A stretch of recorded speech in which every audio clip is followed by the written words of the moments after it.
అసలు ఎవరు ఈ సమ్మక్క సారక్క? 800 ఏళ్ల క్రితం దట్టమైన అడవిలో పులుల మధ్య కేరింతలు కొడుతూ ఓ చిన్నారి గిరిజన దొర మేడరాజుకు దొరికింది. ఆమెకు సమ్మక్క అని పేరు పెట్టి పెంచుకున్నారు. సమ్మక్కను మేడారం పాలకుడు పగిడిద్దరాజుకు ఇచ్చి వివాహం చేశారు.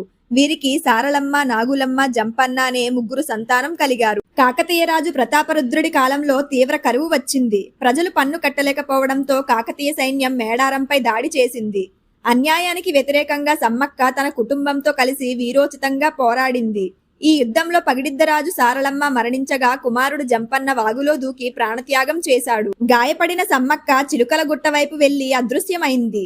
ఆమెను వెతుకుతూ వెళ్లిన గిరిజనులకు అక్కడ ఒక కుంకుమ భరిణ మాత్రమే దొరికింది. అదే అమ్మ స్వరూపంగా వారు భావించారు. అప్పటి నుండి 2 ఏళ్లకోసారి ప్రజలు ఆమెను వనదేవతగా కొలుస్తూ బెల్లం నైవేద్యంగా సమర్పిస్తారు.